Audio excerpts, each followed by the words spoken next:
Kiwajcie, taty się no zobacz, no.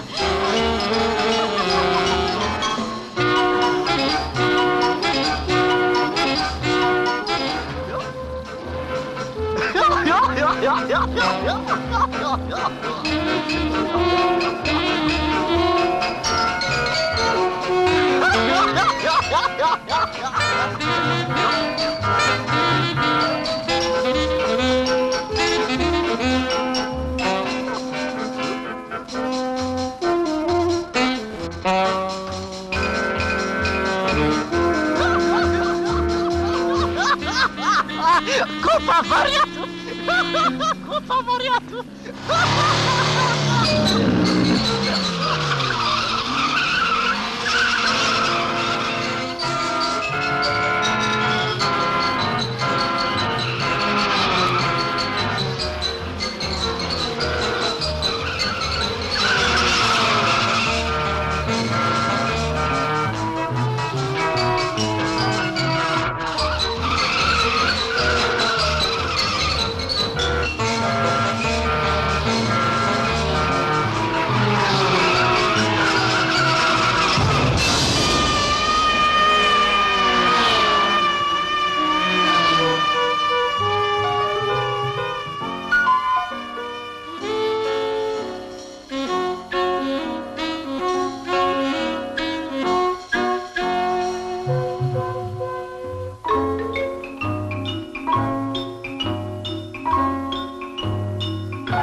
Może do mnie. Chłopaki, uwaga. Panie, no. Proszę pana. Hej, proszę pana. Do mnie, do końca. A ja nie.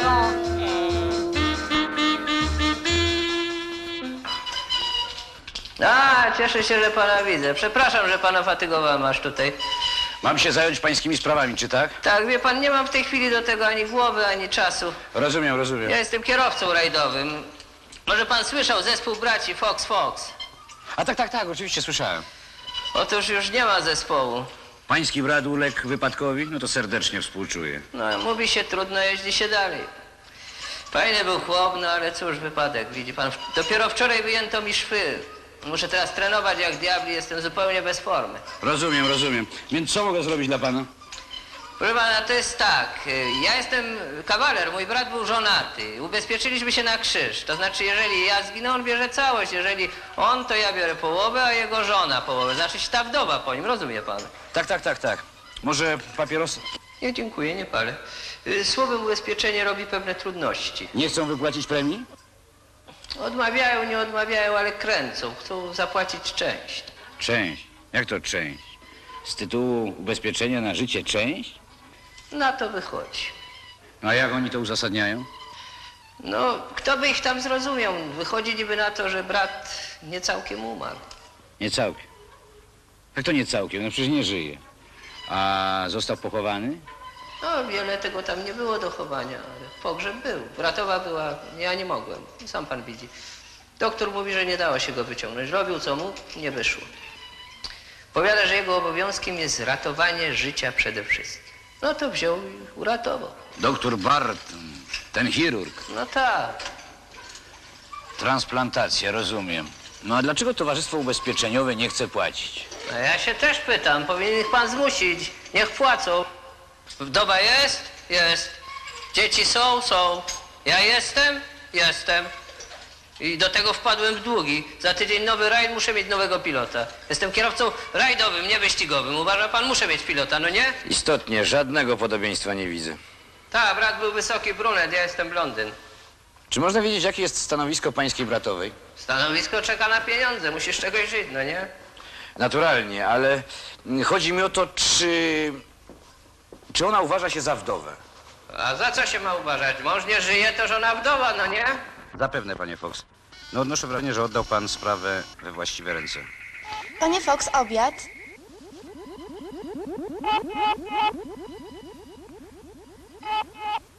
Deser.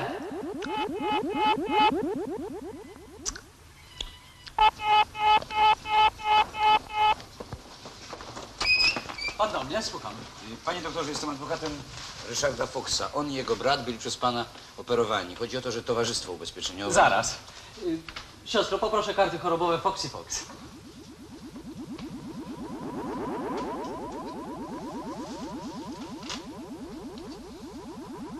Panie doktorze, 7. operacyjna dzwoni, że nie pasuje. Niech magazynier wyda większe. Wiem, że będzie za małe. Przypominam sobie bracia Fox, no tak. Czy to prawda, że nie wszystko to, co pozostawił zmarły brat, otrzymał ten brat, który żyje? Tak, była pewna superata. Zostało po prostu to i owo. A wobec ogromnej liczby potrzebujących nie możemy przecież pozwolić, żeby jakaś nadwyżka się zmarnowała. Pan to chyba rozumie. Humanitarny punkt widzenia nakazuje dzielić się z bliźnimi. Jest to jedna z tych skomplikowanych sytuacji, jakie przynosi z sobą postęp. Czy to znaczy, że oprócz żyjącego brata skorzystał jeszcze ktoś trzeci? A, tak? A co się tyczy dalszych konsekwencji, z mojego powołania wynika, że ratuję tylko człowieka. Nie troszczę się o jego stan małżeński czy kawalerski, to też nie mogę panu powiedzieć, czy pani Fox jest obecnie wdową, czy też nie jest wdową. O tym powinien zadecydować sąd. Szefem. Doktorze, ja w zupełnie innej sprawie. Powiada pan, że wdowa może nie być wdową. No przecież rozpoznaje żyjącego szwagra, była na pogrzebie męża. Jakie mogą być jeszcze wątpliwości? Wątpliwości są i to bardzo istotne. Mecenasie, powiedzmy, że naciskany naglącą okolicznością dokonam takiego zabiegu. Kto według pana pozostaje wtedy przy życiu? Czy małżeństwo zawiera ten czy ten? My tutaj zajmujemy się tylko ciałem. O tym, która część jest główna pod względem matrymonialnym, powinno decydować prawo. Więc tak to było. No a w takim razie, czyja jest góra? Mecenasie, podałem panu tylko przykład poglądowy. Rzeczywista operacja była nieporównanie bardziej skomplikowana. Utworzyliśmy nową całość organiczną, przystosowaną do życia. A ponieważ równie dobrze może być i tak, Panie doktorze, pacjent z 18 zmarł. znowu, niech doktor Fingl zaraz go wskrzesi. A proszę wziąć ze sobą cały komplet części, cały komplet, siostro, żeby nie było później takiego biegania jak ostatnim razem, kiedy nie można było się dorachować nerek. A to historia. No więc co pan mi radzi zrobić, doktorze? Zdarzają się wypadki dużo bardziej skomplikowane, zapewniam pana. W ubiegłym tygodniu doktor Gregory miał 18 pacjentów na ostrym dyżurze. Autobus zleciał z mostu. 18 osób było do operacji, a po operacji okazało się, że jest ich 19. I proszę sobie teraz wyobrazić, przedstawić te problemy. Identyczność 19 osoby, papiery dla niej. Gdzie jest jej ojciec, gdzie matka? Nieprawdopodobne. No przecież mówię panu, właśnie zdarzyło się to doktorowi Gregory. Pacjenci musieli być znacznej tuszy, znacznych rozmiarów. Tak krawiec kraje, jak mu mówi przysłowie. Co tam znowu?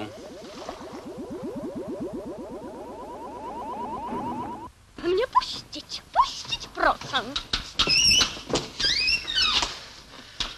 Ja tego nie zniosę. To mi zrujnuje karierę. Nie mogę wygłaszać kazań takim głosem.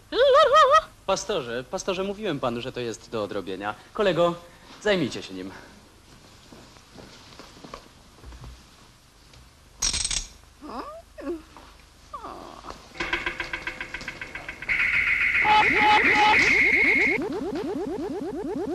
No to co? Nic mi pan nie poradzi, doktorze? Małżeństwo uważane jest zarówno za sprawę ducha, jak i ciała. Co się tyczy ducha, to może pan się zwrócić do psychoanalityka, u którego leczył się pański klient. Musi pan przywykać. Takich wypadków mamy coraz więcej. Przy większej ilości dawców nieraz trzeba określać wiek pacjenta podług średniej arytmetycznej wieku wszystkich dawców. Panie doktorze, dwójka dzwoni, że pacjent jeszcze nie umarł. Jeszcze nie? Już tam idę. Przepraszam pana.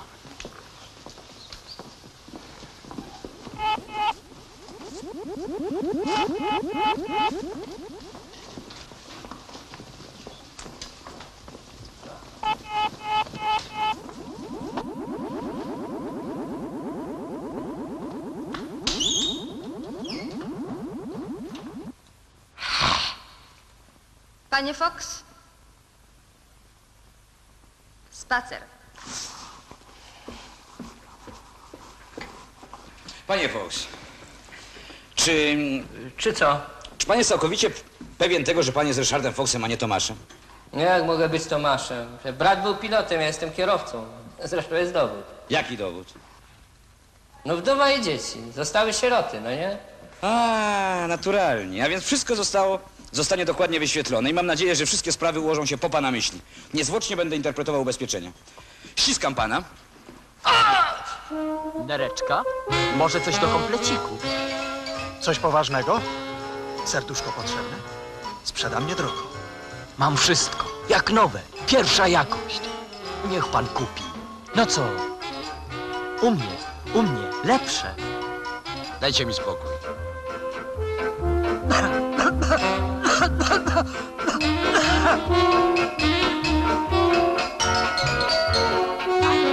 Panie.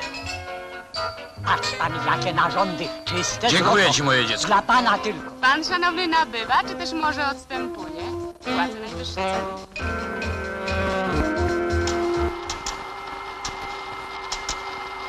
Uwaga!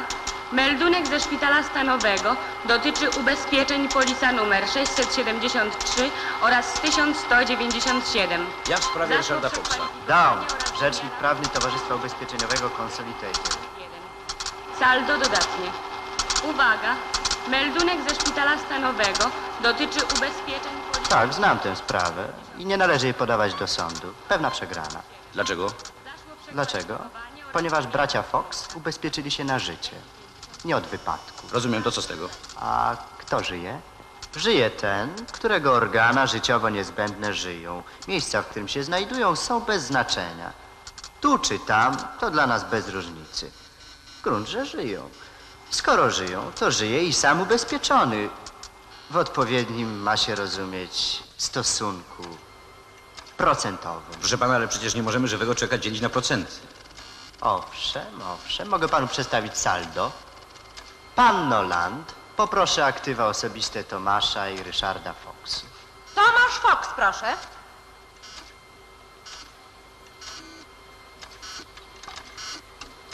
A więc? Jaki jest według pana bilans Tomasza Foxa na dzień bieżący? 48,9% jego ruchomości cielesnych zostało zainwestowane w jego bracie Ryszardzie jako wkład o charakterze darowizny bezzwrotnej pod postacią szeregu narządów wewnętrznych. 21,1% wspomnianego Tomasza zainwestowana została w osobach trzecich. Pozostałe 30% złożono do grobu rodzinnego i spisano na czyste straty. Tak więc ujemny bilans Tomasza Foxa wynosi 30%. I towarzystwo skłonne jest dokonać wypłaty premii w tej wysokości. Ja pytam o Ryszarda. Ryszard?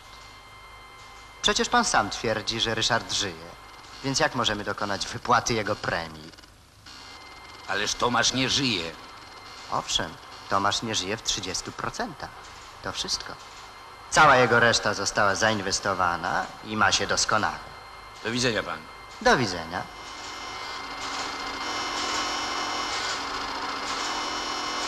Nie!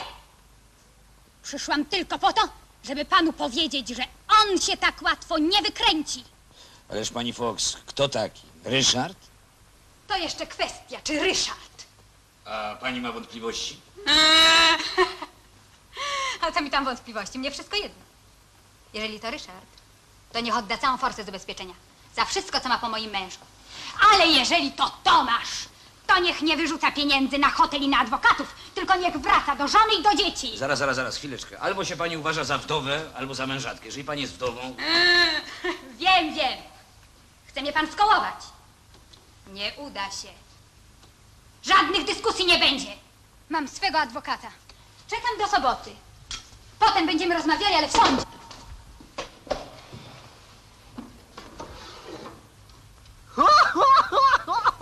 Kupa wariatów. Zna pani jej żądania? Tak, chcę albo całej forsy, albo i mnie na dodatek.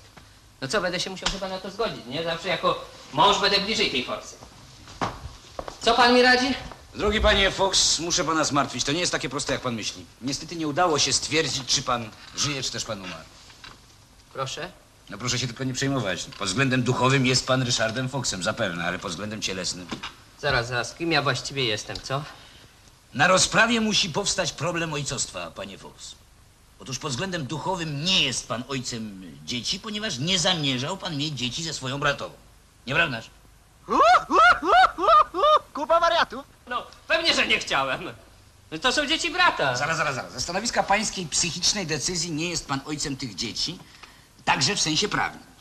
Lecz niestety uległ pan wiadomemu wypadkowi i doszło do całego szeregu transplantacji. Przeszczepy, uważa pan. Zachodzi obawa, a nawet pewność, że pod względem cielesnym jest pan ojcem. Albowiem obecnie znajduje się pan w posiadaniu takich regionów cielesnych, które zawiadują ojcostwem z tytułu ich przeznaczenia. Rozumie pan? Nie rozumiem. Ale to nieprawda, żadnym ojcem nie jestem. Proszę, jeżeli trzeba, mogę adoptować, nic więcej. Panie Fox, pan jeszcze nie ogarnia zawiłości tej sprawy. Ojciec nie może adoptować własnych dzieci, ponieważ będąc ojcem cieleśnie, pan nie jest ojcem duchowo, ponieważ to nie pan poślubił matkę tych dzieci. Z tego wynika, że pan jest częściowo szwagrem, częściowo zaś mężem i to samo dotyczy ojcostwa. Lecz ani częściowa adoptacja, ani częściowe małżeństwo, ani 30% rozwód nie są możliwe ze względów prawnych. To też nie może pan ani pobrać się z bratową, ani rozwieść, ani dzieci usynowić. A dlaczego? No jakże ja to mam panu wytłumaczyć, panie Fox? Nie sam jest pani mężem, a gdzie szwagrem. Łaciaty? Łacia? No tak. Panie Fox, ja mam myśl. Gdyby pan zeznał przed sądem, że dzieci w ogóle nie były nigdy dziećmi pańskiego brata, ale że pan je po kryjomu spłodził przed wypadkiem z bratową. I wtedy ja byłbym ich ojcem. Nic podobnego. Właśnie wtedy byłby pan tylko ich stryjem. A to ponieważ pana zmarły brat nie znajduje się w posiadaniu... Chociaż nie, no przecież były w to mieszane osoby trzecie. Być może, że ojciec tych dzieci jest zupełnie gdzie indziej, nic o tym nie jest. Co za niebywały wypadek, co za wspaniały kazus prawniczy, istny fenomen. No co się pan tak zachwyca, panie? Radź pan, co ja mam robić do cholery? Nie powinien się pan denerwować, no. Nie powinienem, zwłaszcza, że w piątek mam rajd. Dobra, niech pan zostawi wszystko tak, jak jest, w sobotę przyjdę do pana. Dobrze, panie Fox. Pozostaje jeszcze kwestia kosztu. Wydatki rosną, wskazana jest zaliczka. Dobra, zapłacę, wszystko zapłacę po rajdzie. Co, dziewczyny na mnie wszędzie czekają, zadłużyłem się po uszy.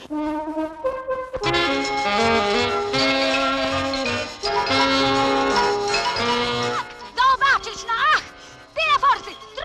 Troje dzieci, muszę całe zgowie! Oddaj forsy! Wciąż usta! Panie Fox! Panie Fox! Moje pieniądze! Fox, oddaj Fox!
To pan. Nareszcie pana widzę, panie Fox. Długośmy się nie widzieli. A już 4 miesiące z hakiem. Widzi pan, co za cholerny pech, no. Gorąco panu współczuję. Wiem, że na skutek tragicznego wypadku stracił pan bratową, to jest żonę. Zresztą teraz to już wszystko jedno. W każdym razie stracił pan osobę bliską. Moje kondolencje. Czy pan przyszedł w kwestii sporu z ubezpieczeniami? No muszę panu powiedzieć, że niestety ta sprawa nie ruszyła jeszcze z miejsca. Nie, mecenasie, mam już zupełnie inne kłopoty. Pan, jestem w takim imadle, że w ogóle nie wiem, co robić. No, postaramy się to jakoś rozwikłać. Wiem, że uległ pan wypadkowi. A gdyby nie doktor Barton, już bym w ogóle nie żył. Ale wie pan, kiedy wczoraj wyjęto mi szwy, otrzymałem korespondencję, same pozwy sądowe. 6 sztuk. Mecenasie, musi mi pan pomóc. Zrobię, co będę mógł. A o co idzie? Nie spamiętałbym wszystkiego, więc sobie zapisałem. To jest tak, skarżą mnie o kradzież, o profanację, o nieprawne wejście w posiadanie ruchomości, o zbezczeszczenie. Tu nie mogę przeczytać, co tu stoi. Ma pan lupę może? Tam na biurku. A, tak, o zaniedbanie obowiązków matki. Chyba ojca. Nie, matki. Pan jest kobietą. Skąd? Ale zmienił pan płeć. Nie, ja skąd? Nie no, to znaczy ja nie zmieniałem, tylko ona. To znaczy, nie, ona właściwie też nie, bo ona już nie żyje, prawda? Kto nie żyje? Salomea Tintel. Salomea Tintel. Jak to jest? Widzi pan, ten rajd miał mnie postawić finansowo na nogi i ja wziąłem sobie do pomocy pilota. Frank Smith, może pan słyszał. Taki przystojny. I właśnie ten mój cholerny pech. To znowu? Z was dwóch? A, żeby z nas dwóch. Gorzej. Wierzyciele przyszli na rajd i Bratowa. Na zakręcie najlepiej widać, nie? Więc, no, słowem 8 osób. Więc tak, była Salomea Tintel, lat 35 i Nancy Quinn, lat 21. Smarkata. I ten pan z psem tam za rowem. I wszedłam w zakręt 7000 obrotów. I już bym wyprowadził. Tył mi uciekł do tyłu i...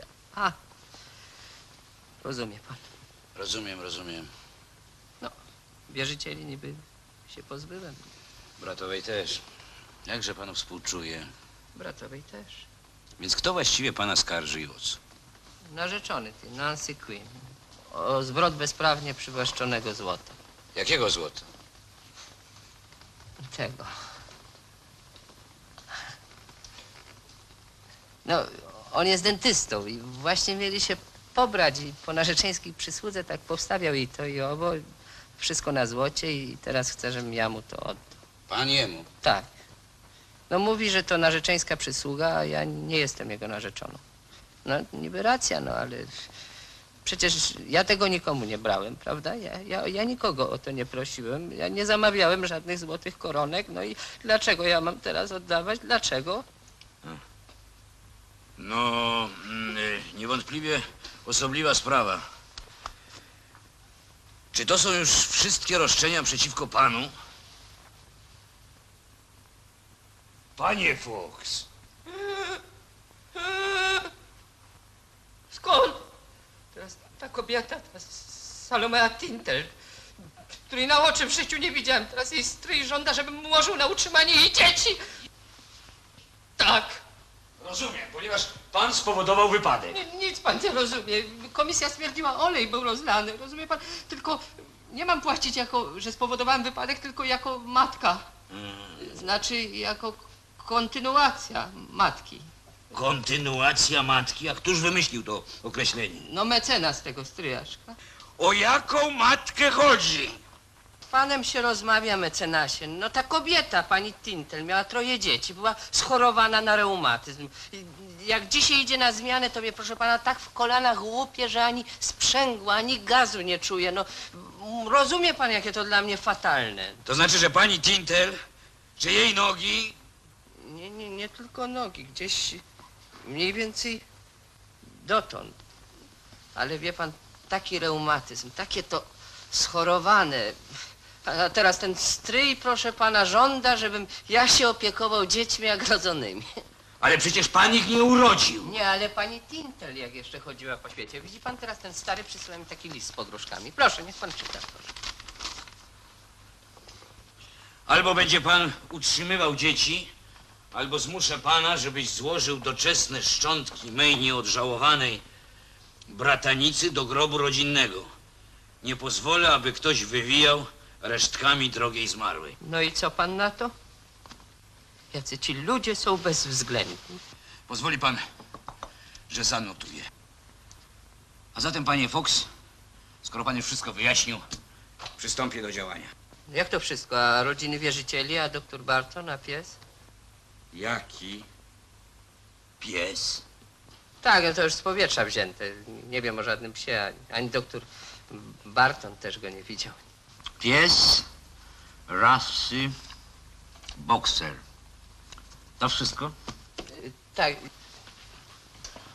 Pan używa torebki? tak, wie pan, wygodniej, kieszenie się nie wypychają. A od dawna pan tak tę torebkę? A nie pamiętam, nie. Mecenasie, jak się coś ruszy, niech pan przyjdzie, niech pan mnie zawiadomi, dobrze? Jeszcze jedno, drogi panie. Koszty rosną, pan rozumie tyle spraw. Zmuszony jestem prosić o zaliczkę. Po rajdzie, mecenasie. Za tydzień mam rajd i pierwsza nagroda 100 000. Muszę teraz trenować. No, te nogi, wie pan. Swoją drogą ten Barton mógł się lepiej rozejrzeć. Tyle tam tego było, a to takie jakieś schorowane. Panie Fox, pan ma wciąż tego samego psychoanalityka? Tak, bo co? A nie, nic. Chciałem się tylko dowiedzieć. To do widzenia pan. I życzę złamania karku. A, wystarczy. Pa.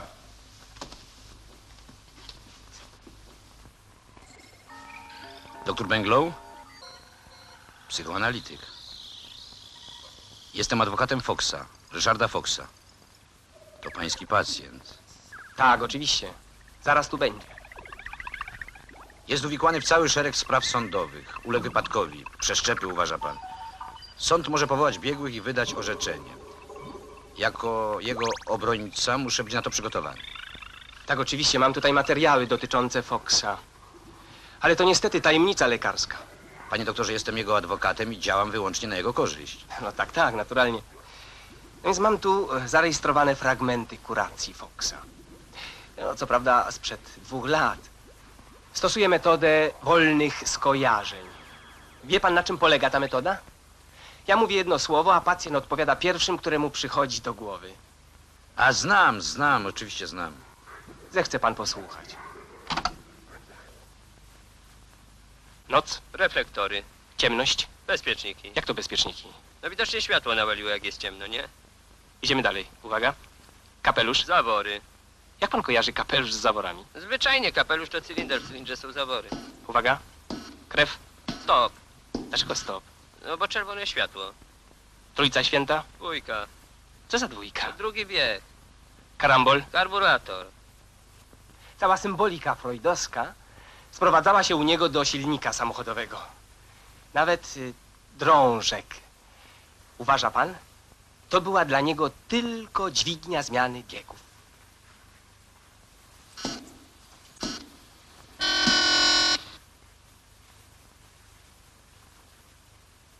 Proszę się ukryć.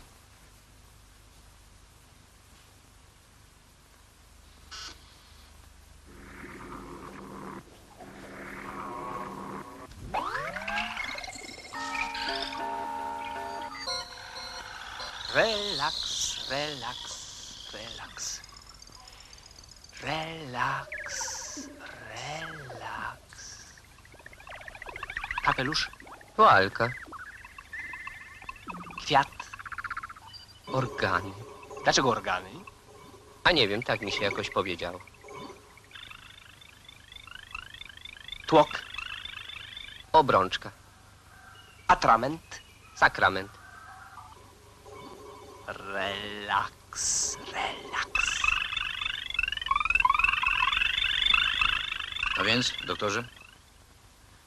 Tu nie ma żadnych wątpliwości. Z atramentu robi się sakrament małżeński. A więc jego już w ogóle nie ma. Co pan mówi?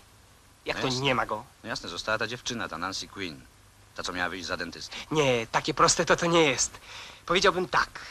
Po wierzchu mamy Foxa, a pod spodem dziewczynę. Tak jak masło na chlebie. Masło na chleb. Nie no, pan żartuje. Nic podobnego. Czy pan wie, jak dziś pracuje chirurg? Kawałek tego, kawałek owego, co znajduje się pod ręką. Zresztą w nagłej sytuacji musi sztukować. Po trochu. Po trochu. Najwidoczniej. No więc kim on właściwie jest? A kim jest przekładaniec? Panie, ale ja przecież nie mogę w sądzie reprezentować przekładańca, niechże się pan zastanowi. Co też pan mówi? Nowe czasy, nowe zwyczaje. A pan myśli, że on jest normalny? Tak, oczywiście. Zresztą sprawdzę to jeszcze. Relaks. Benzyna. Rękawiczki. Rękawiczki. Skóra. Skóra. Kość.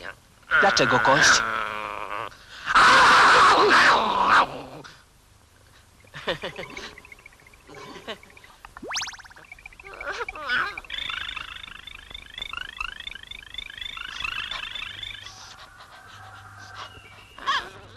Ugryzł pana? Rany boskie, pies. Jaki pies? No bokser też się tam kręcił. Gdzie? Na miejscu wypadku. Nie. Nie? Był pies? Znikł. Są świadkowie. Mówi pan pies? To może powinienem się zaszczepić? Myśli pan, że Fox był wściekły? Nie Fox, pies.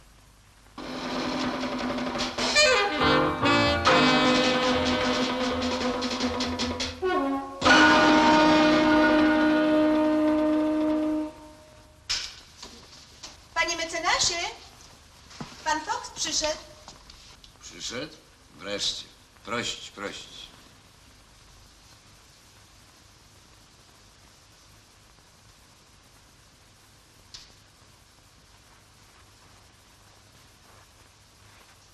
Przychodzę do pana, wie pan. Domyślam się, z czym pan przychodzi. Czekałem na pana. Pan na mnie czekał? Dziwne. Dlaczego dziwne? Ja jeszcze dziś rano nie wiedziałem, czy idę do pana, czy do innego adwokata. Wie pan, dlaczego tu jestem? Ryszard kupę dobrego panu mówił. A, Ryszard. Jaki Ryszard? Ryszard Fox, mój kierowca. Ja jestem pilotem rajdowym. Właśnie Ryszard zaproponował mi udział w tym rajdzie. Zgodziłem się, no. Cóż, skończyło się dla niego tak tragicznie. Taka już nasza profesja. 20 mil byliśmy na prowadzeniu, potem ten cholerny zakręt. A, zapomniałem się panu przedstawić. Nazywam się Stevens. Harry Stevens.